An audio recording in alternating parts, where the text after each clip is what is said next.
AITA for hiring a lawyer after my mother-in-law removed me from my husband's $180,000 will while he was in the hospital? I want to tell you something about vulnerability.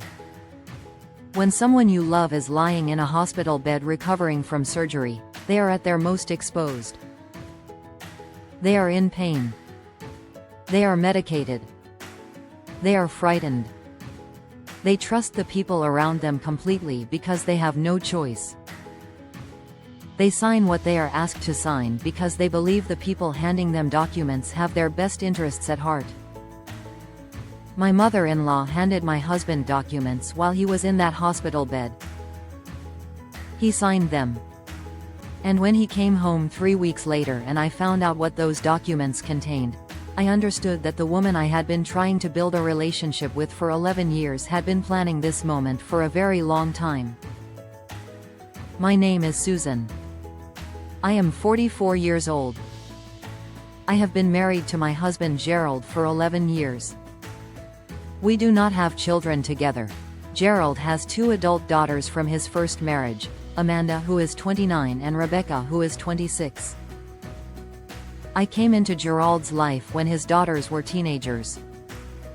Building a relationship with them has never been easy. Amanda has always been openly hostile toward me. Rebecca is more neutral but follows her sister's lead in most things. Gerald's mother is named Dorothy. Dorothy is 74 years old. She is sharp, organized, and one of the most strategically intelligent people I have ever encountered. She has never liked me. She has never said so directly. Dorothy is far too composed for direct statements, but in 11 years she has made her feelings clear through 100 small actions. The comments that land just slightly wrong. The family events where my chair ends up slightly apart from everyone else's. The Christmas gifts that are clearly an afterthought. The way she looks at me when she thinks I cannot see her looking. I have tolerated all of it because Gerald loves his mother and I love Gerald.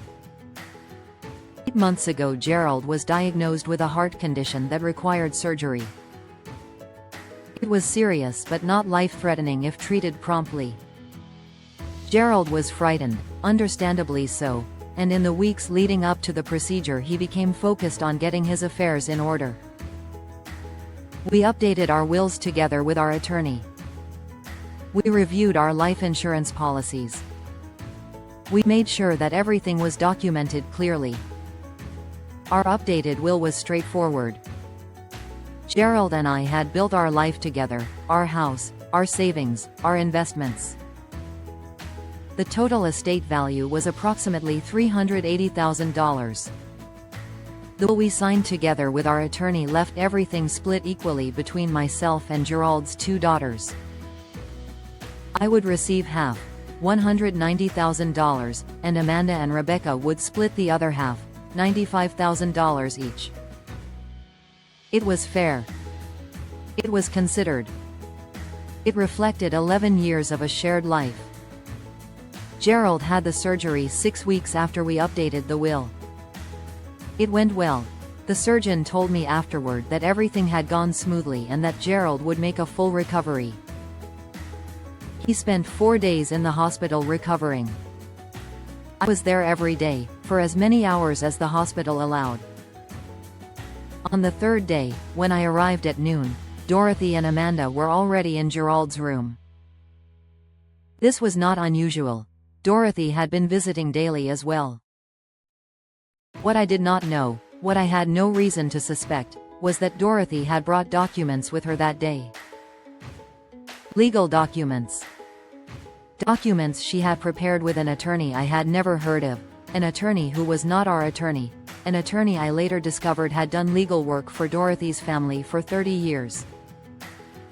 I found out 8 weeks after Gerald came home. It started when I received a piece of mail addressed to Gerald from an attorney's office I did not recognize. I left it on his desk unopened. That evening I mentioned it to Gerald. He went very quiet. He picked up the envelope and held it for a long moment without opening it. Then he told me there was something he needed to tell me.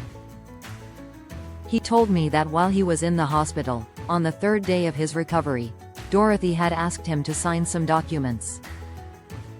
He had been on pain medication. He had been exhausted and frightened and relieved that the surgery was behind him.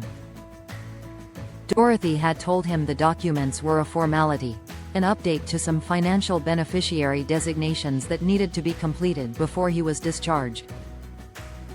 She had told him it was nothing significant. She had handed him a pen. He had signed. The documents were not a formality. What Gerald had signed, medicated and exhausted in his hospital bed while I was at home unaware, was a complete revision of his will. New will removed me entirely. It left his entire estate, all $380,000, to Amanda and Rebecca equally. My name did not appear anywhere in the document. I sat across from Gerald at our kitchen table and I felt something I do not have a precise word for. It was not simply anger.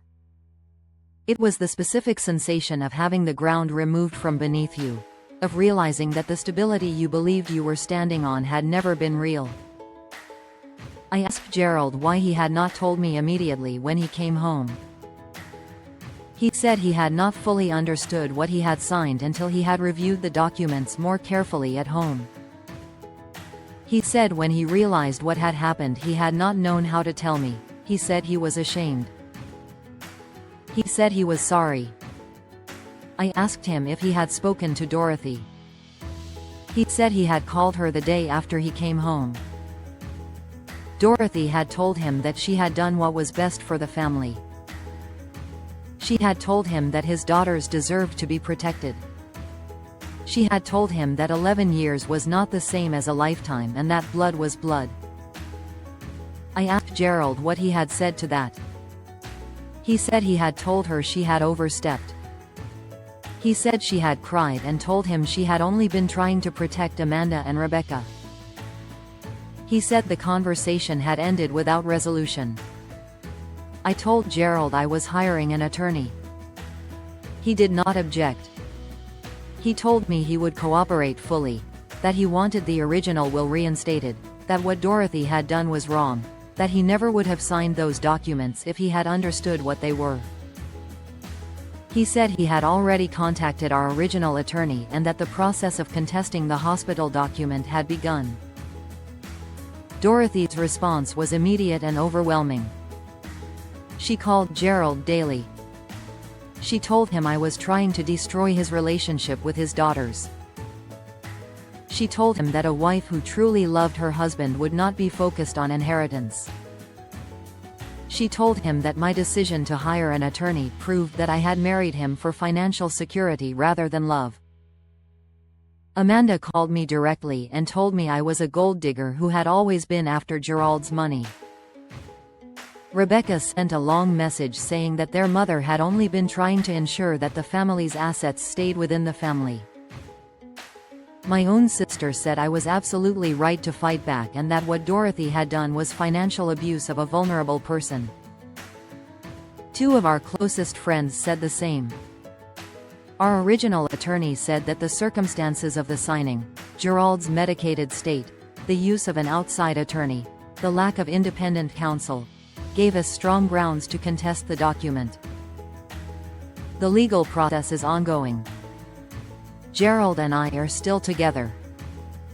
Our marriage has been strained by this in ways I am still processing, not because I blame Gerald for signing, but because the aftermath has forced us to have conversations about his mother and his daughters that we had been avoiding for 11 years.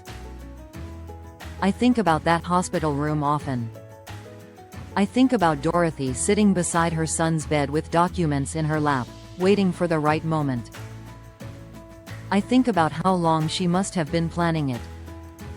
I think about whether there was ever a version of this family where I was truly welcome, or whether from the very beginning I had been something to be managed and eventually removed. I do not know yet how this ends legally. I know that Gerald is on my side. I know that our attorney believes we will prevail.